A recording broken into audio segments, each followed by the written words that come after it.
রাজ্যের বর্তমান মুখ্যমন্ত্রী আইপিএস অফিসার্স থেকে শুরু করে তাদেরকে যে দলদাস বানিয়েছেন আজকে কিন্তু তার প্রমাণ ওনারা করে দিলেন। ওনারা তো ভালো মতন আইন জানেন।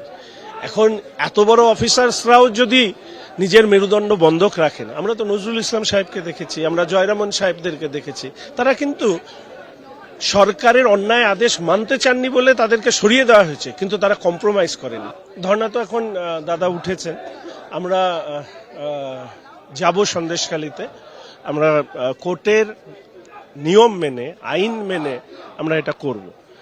দুর্ভাগ্য হচ্ছে যে রাজ্যের বর্তমান মুখ্যমন্ত্রী আইপিএস অফিসার্স থেকে শুরু করে তাদেরকে যে দলদাস বানিয়েছেন আজকে কিন্তু তার প্রমাণ ওনারা করে দিলেন।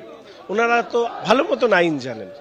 এখন এত বড় অফিসার্সরাও যদি নিজের মেরুদণ্ড বন্ধক রাখেন, আমরা তো নজরুল ইসলাম সাহেবকে দেখেছি, আমরা জয়রামন সাহেবদেরকে দেখেছি, তারা কিন্তু সরকারের অন্যায় আদেশ মানতে চাননি বলে তাদেরকে সরিয়ে দেওয়া হয়েছে, কিন্তু তারা কম্প্রোমাইজ করেনি। But they are compromising as because they want much more profit, post, promotion.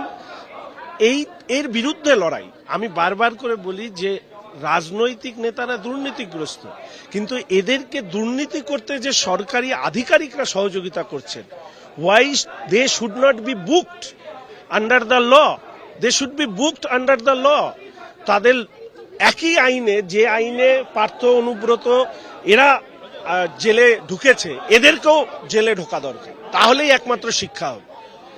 দুজন যে অ্যারেস্ট হয়েছে এই মুহূর্তে, উত্তম সর্দার এবং তার পাশাপাশি আরেকজন অ্যারেস্ট করা হয়েছে, কোন কি হবে মনে হচ্ছে? সাজা কিরম ধরনের হতে পারে বা আপনারা কি দাবি করছেন? দেখুন, সর্বোচ্চ আইনে যা প্রভিশন আছে তার সর্বোচ্চ সাজা হওয়া দরকার। প্রশ্নটা সাজার নয়, প্রশ্নটা রুচির। যে পলিটিক্যাল টেস্ট তৈরি করলেন এই সরকার এবং তার অনুগত পুলিশ, এটার থেকে বাংলাকে বের করতে সময় লাগবে। এটা বুঝতে হবে যে এতে যে রাজনৈতিক বাতাবরণ, পলিটিক্যাল অ্যাটমসফিয়ার তৈরি হলো, এটা কিন্তু বাংলার লজ্জা। অনেকে হয়তো ভাবছেন একটা সন্দেশখালী লড়াই, রাজনৈতিক লড়াই না, এটা তো রাজনৈতিক রুচিরও লড়াই।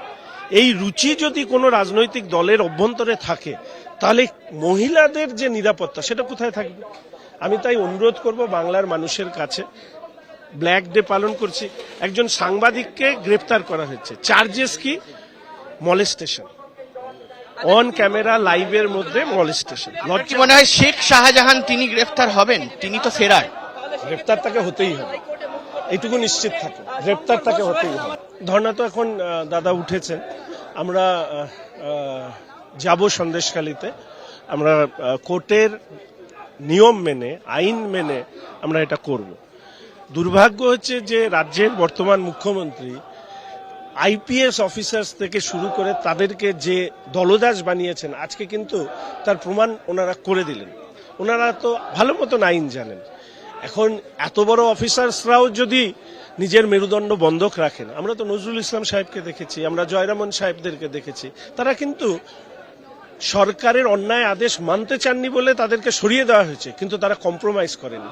But they are compromising as because they want much more profit, post, promotion.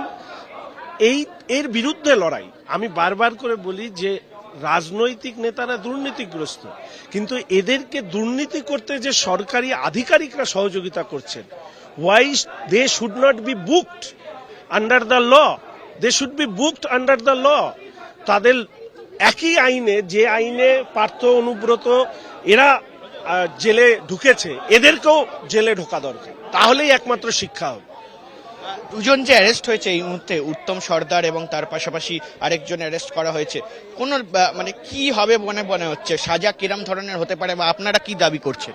দেখুন, সর্বোচ্চ আইনে যা প্রভিশন আছে তার সর্বোচ্চ সাজা হওয়া দরকার। প্রশ্নটা সাজার নয়, প্রশ্নটা রুচির।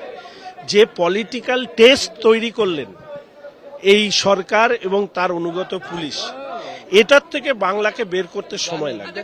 এটা বুঝতে হবে যে এতে যে রাজনৈতিক বাতাবরণ, পলিটিক্যাল অ্যাটমসফিয়ার তৈরি হলো, এটা কিন্তু বাংলার লজ্জা। অনেকে হয়তো ভাবছেন একটা সন্দেশখালী লড়াই, রাজনৈতিক লড়াই না, এটা তো রাজনৈতিক রুচিরও লড়াই। এই রুচি যদি কোনো রাজনৈতিক দলের অভ্যন্তরে থাকে, তাহলে মহিলাদের যে নিরাপত্তা সেটা কোথায় থাকবে? আমি তাই অনুরোধ করব বাংলার মানুষের কাছে, ব্ল্যাক ডে পালন করছি, একজন সাংবাদিককে গ্রেপ্তার করা হয়েছে, চার্জেস কি? মলেস্টেশন, অন ক্যামেরা লাইভের মধ্যে মলেস্টেশন। কি মনে হয় শেখ শাহজাহান তিনি গ্রেফতার হবেন? তিনি তো ফেরার। গ্রেপ্তার তাকে হতেই হবে, এইটুকু নিশ্চিত থাকে, গ্রেপ্তার তাকে হতেই হবে।